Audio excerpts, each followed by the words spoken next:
Breaking. ICE director calls out Dems for pushing illegals over Americans policy. As the issue of border security and illegal immigration continues to divide Capitol Hill along partisan lines, negotiation efforts to secure President Trump's proposed border barrier appeared to falter over the weekend as Democrats made new demands.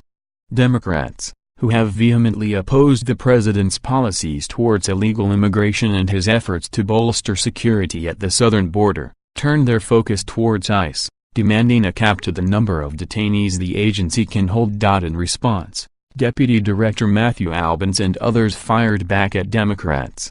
Negotiators present during the talks said that Democrats' proposal would be extremely damaging to the public safety of this country, and noted that ICE is being asked to ignore the very laws that Congress has already passed. Sources close to the negotiations have described the Democrats' stance as illegals over Americans.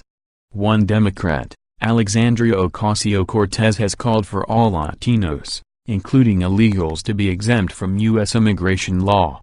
ICE Deputy Director Matthew Albence blasted efforts by congressional Democrats to restrict the number of beds the agency is allowed to use for detaining illegal aliens before deportation, in a briefing call with reporters Monday afternoon.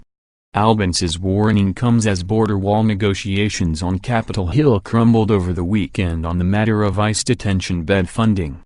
President Donald Trump has signaled to White House negotiators and Capitol Hill Republicans in recent days he is willing to accept a $2 billion figure in border wall funding, two sources close to the process tell the Daily Caller.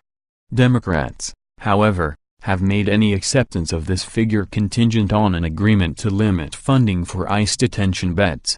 A cap on ICE detention beds will force the Trump administration to prioritize deportation for criminals and people who pose real security threats, not law-abiding immigrants who are contributing to our country, congressional negotiator Lucille Roy Ballard said in a Sunday statement. Albence stressed that the effort will be extremely damaging for the public safety of this country and that the policy in effect means ICE is being asked to ignore the very laws that Congress has already passed.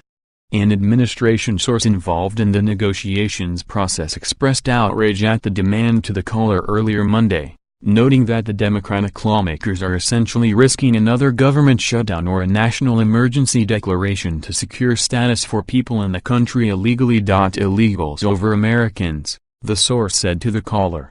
Monday afternoon, Trump campaign member Stephen Chung noticed Democrat Menendez making quite an outrageous statement. Senator Bob Menendez implied that illegal immigrants, who already have broken the law of trespassing, should get a pass if given a DUI, a second crime. Many responded with outrage. Angel mom, Sabine Durden, who lost her son Dominic to an illegal killer who had 2 DUIs and only got probation, then dropped down the gauntlet on Menendez.